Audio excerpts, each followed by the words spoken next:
May tao bro, may tao.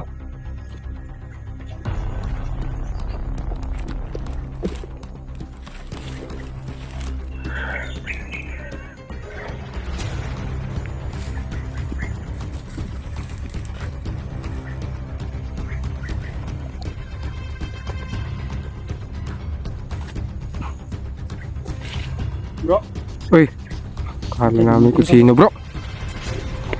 nakala na.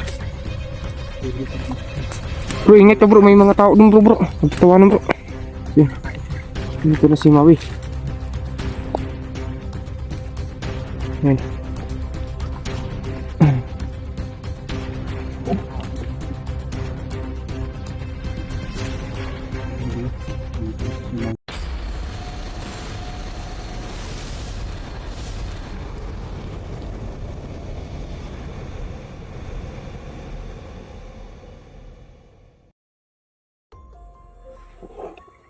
So yun, magandang araw po sa inyo lahat, no? At magandang gabi din sa mga OFW dyan. So yun mga kabanso, no?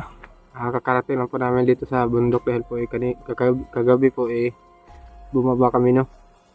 Dahil abusan kami ng ng supply ng tubig. Habang pababa kami dito sa bundok mga kabanso, hinabol talaga kami ng ng mga tauhan ni Medalyon kagabi. Kaya iniisip pa namin yung strategy namin kung paano namin makakuha si Kuya Dodong, no? Kasi si Kuya Dodong po nasa kamay po ni Medalyon ngayon. So sana po hindi masyadong pinahirapan si Kuya Dodong doon sa kamay ni Medalyon. Saka yung mga tauhan ni Medalyon hindi talaga basta-basta. Kahapon talagang bugbog kami kahapon. Nilabas na namin yung lahat ng lakas namin mga kabunso. Pero kaya talaga. So may isang hunter naman mga kabunso na tumulong, no. Kinontak ko ni ni Kuya Marlon, no. Si Maui. Yun.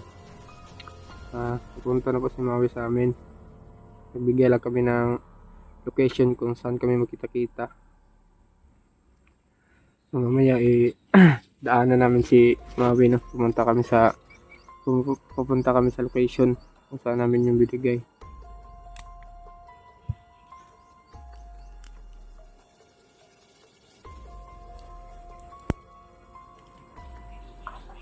At itong bag pala mga bunso, no. Kay kay Kuya Dodong, no. Habang nagbakbakan kami kahapon, binaba niya yung mga yung mga pabigat sa lawas, no, para makagalaw ng maayos. Ito lang po yung naiwan at saka yung kalo. At itong cellphone din ni Kuya Dodong. So ngayon ako yung humahawak sa cellphone ni Kuya Dodong.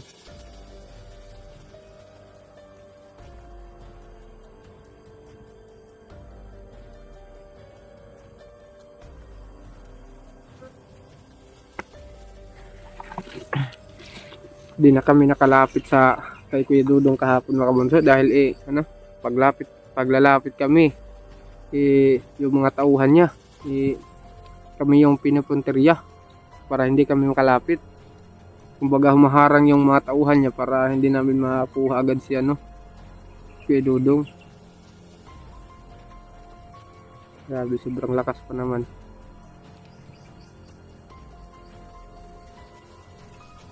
So kailangan na talaga natin baguhin yung natin mga bunso, yung galaw natin. Kailangan talaga maliksi na tayo, no.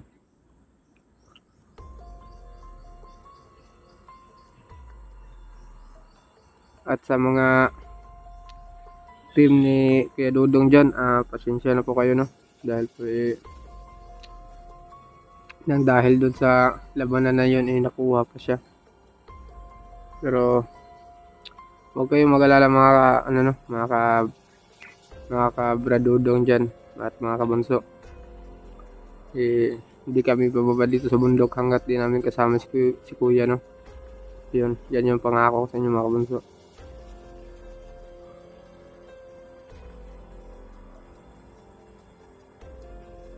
Sa ngayon, gagawin na namin lahat ng alam namin para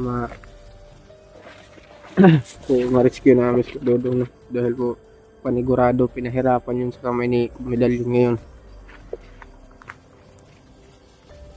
Kasi noon pa yun noon pa mainit ang tingin ni Medalyon kay Kuya Dodong. Kasi kami yung humaharang sa mga plano niya.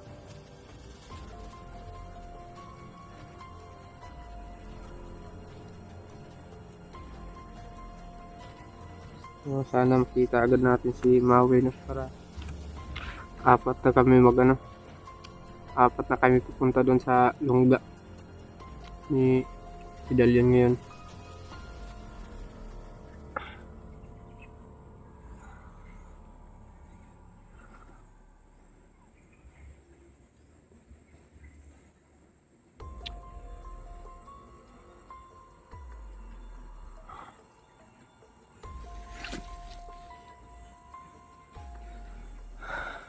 Sabi.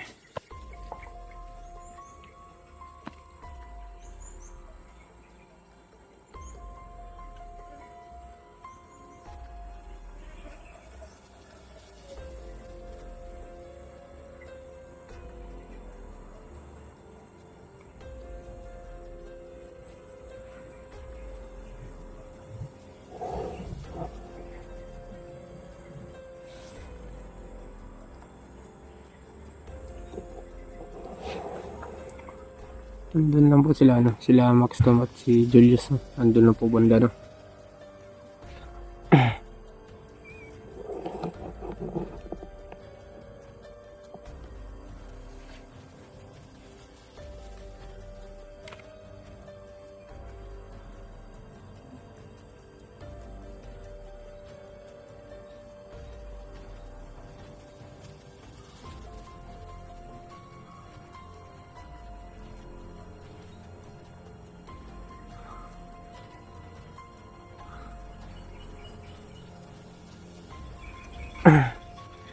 Muntikan pa kami kagabi mga kabunso. Dahil yung isang tao na yun, yung nagdala ng ilaw, parang alam niya talaga na nandun pa kami sa area. So buti na lang nakadapa lang kami sa damo, no? Kaya kung pag nakita kami nun, todas talaga kami tatlo.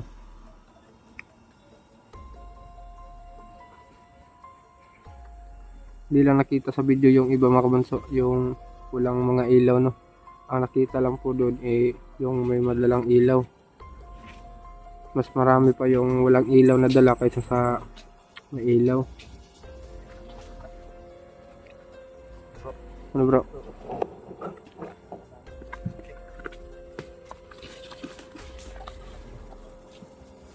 Dahan muna tayo. Hanapin muna natin si Maui.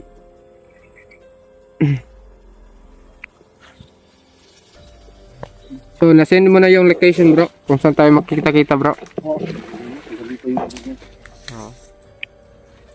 So, yung location na lang yung yung basta sabi niya, inahin namin mamaya mga kabunso. Location natin, dito na siya.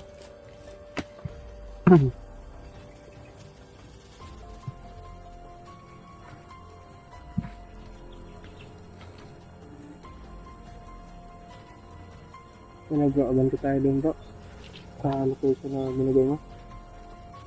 So, mag-WhatsApp muna tayo doon. Dami tayo. Dahan bro. Sunod ka. Balik na tayo mga kabunso.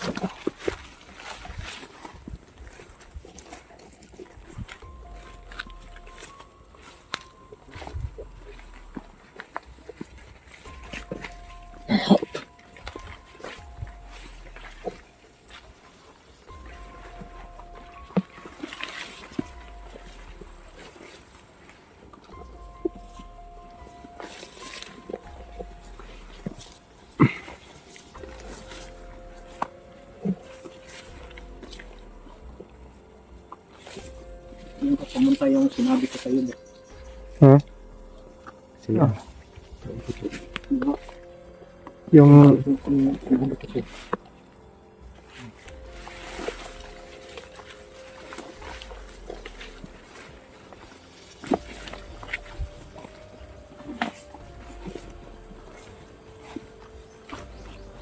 mga kabunso no. Sa paligid. Bali, dalawang bundok pa to. Dyan oh, bundok pa dyan mga kabunso. Ito rin bundok din, pangalawang bundok yan. Na pupuntahan namin no.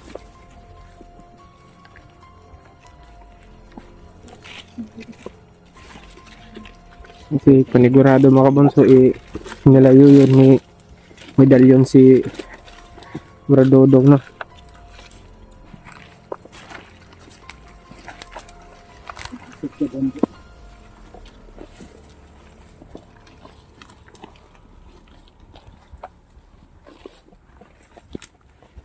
Dito na yung sinabi niya.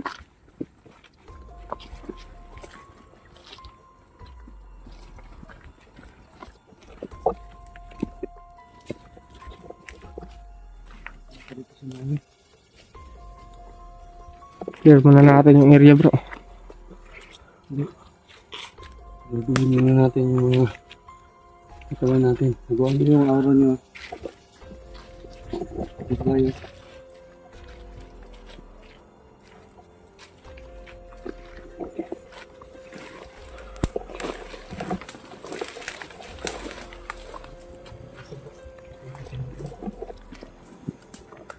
So ito na yung location mga kabunso no. Dito tayo. Saan kami magkita-kita ni Maui. Pero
may tao bro, may tao. Yan o. Yan o.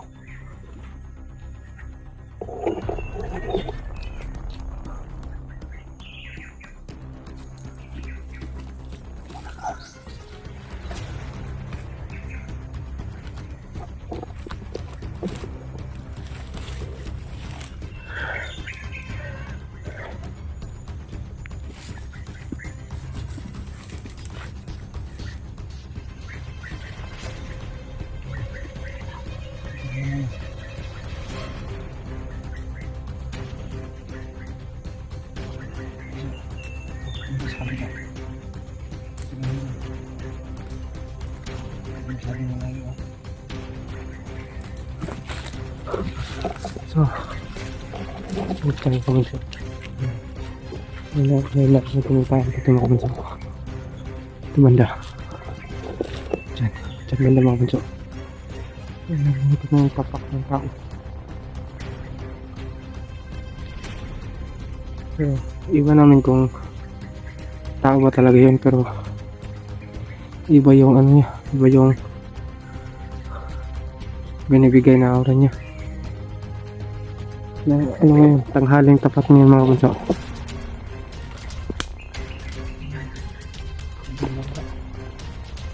Ito yung pakamanti. Ito yung paligid.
So, doble ingat na tayo mga bunso.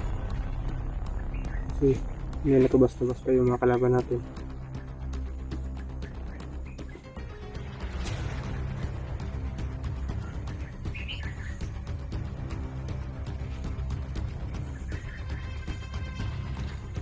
Kahit wala pa tayong tulog mga bunso,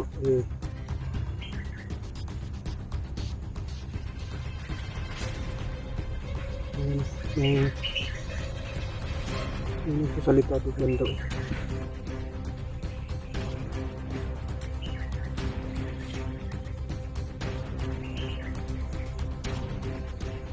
Sisigawan din naman ng bunso.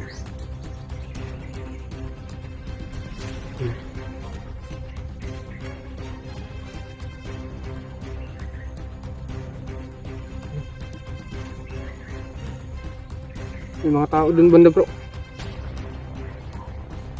Sino? Tawanan bro.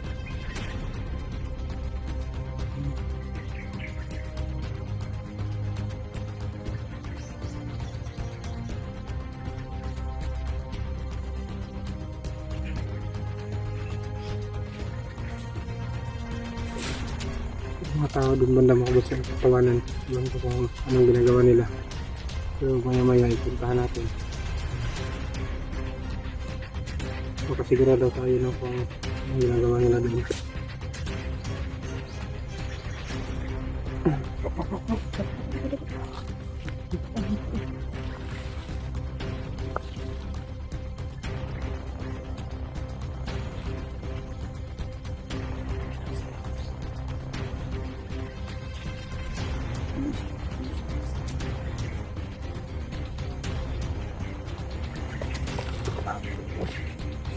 So, ayun, may isang tao palapit.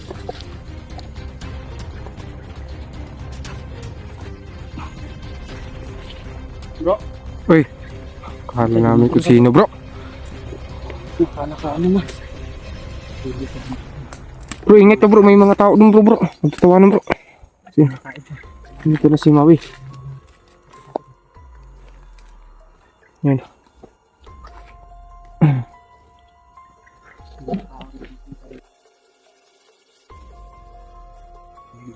Dito na kasi mga na. So ito, kompleto na. Kompleto na na. Kompleto na kami. Doon ko na nag-alala ka sa mga.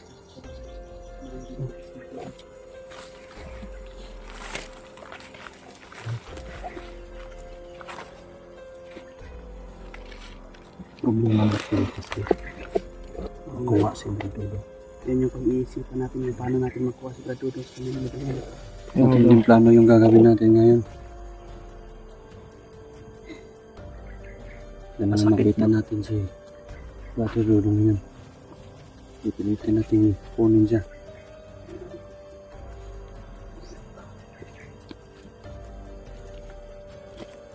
Masakit. Masakit talaga yung ito.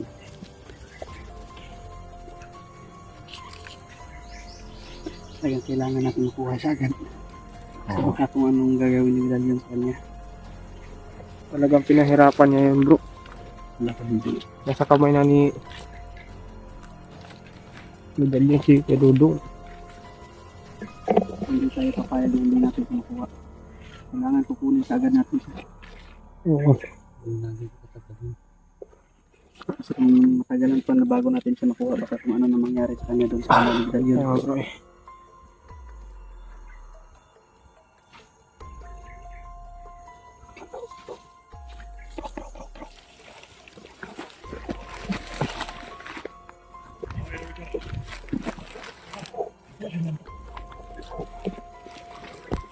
Hindi ko na Medallion bro.